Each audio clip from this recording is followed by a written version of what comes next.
कुबेर का अहंकार। यह एक पौराणिक कथा है। कुबेर तीनों लोकों में सबसे धनी थे। एक दिन उन्होंने सोचा कि हमारे पास इतनी संपत्ति है, लेकिन कम ही लोगों को इसकी जानकारी है। इसलिए उन्होंने अपनी संपत्ति का प्रदर्शन करने के लिए एक भव्य भोज का आयोजन करने की बात सोची। उसमें तीनों लोकों के सभी देवताओं को आमंत्रित किया गया। भगवान शिव उनके इष्ट देवता थे, इसलिए उनका आशीर्वाद लेने वह कैलाश पहुँचे और कहा, प्रभु, आज मैं तीनों लोकों में सबसे धनवान हूँ। यह सब आपकी कृपा का फल है। अपने निवास पर एक भोज का आयोजन करने जा रहा हूँ। कृपया आप परिवार सहित भोज में पधारने की कृपा करें। भगवान शिव कुबेर के मन का अहंकार ताड़ गए। बोले, वत्स, मैं बूढ़ा हो चला हूँ, कहीं बाहर नहीं जाता।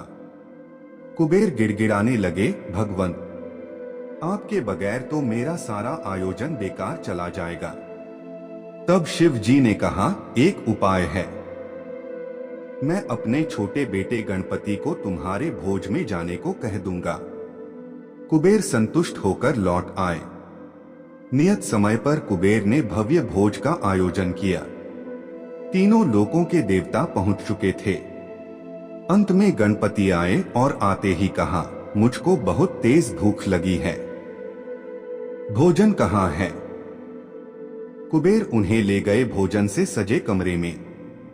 सोने की थाली में भोजन परोसा गया। क्षण भर में ही परोसा गया सारा भोजन खत्म हो गया। दोबारा खाना परोसा गया, उसे भी खा गए। बार बार खाना परोसा जाता और क्षण भर में गणेश जी उसे चट कर जाते। थोड़ी ही देर में हजारों लोगों के लिए बना भोजन खत्म हो गया, लेकिन गणपति का पेट नहीं भरा। वे रसोई घर में पहुंचे और वहां रखा सारा कच्चा सामान भी खा गए, तब भी भूख नहीं मिटी।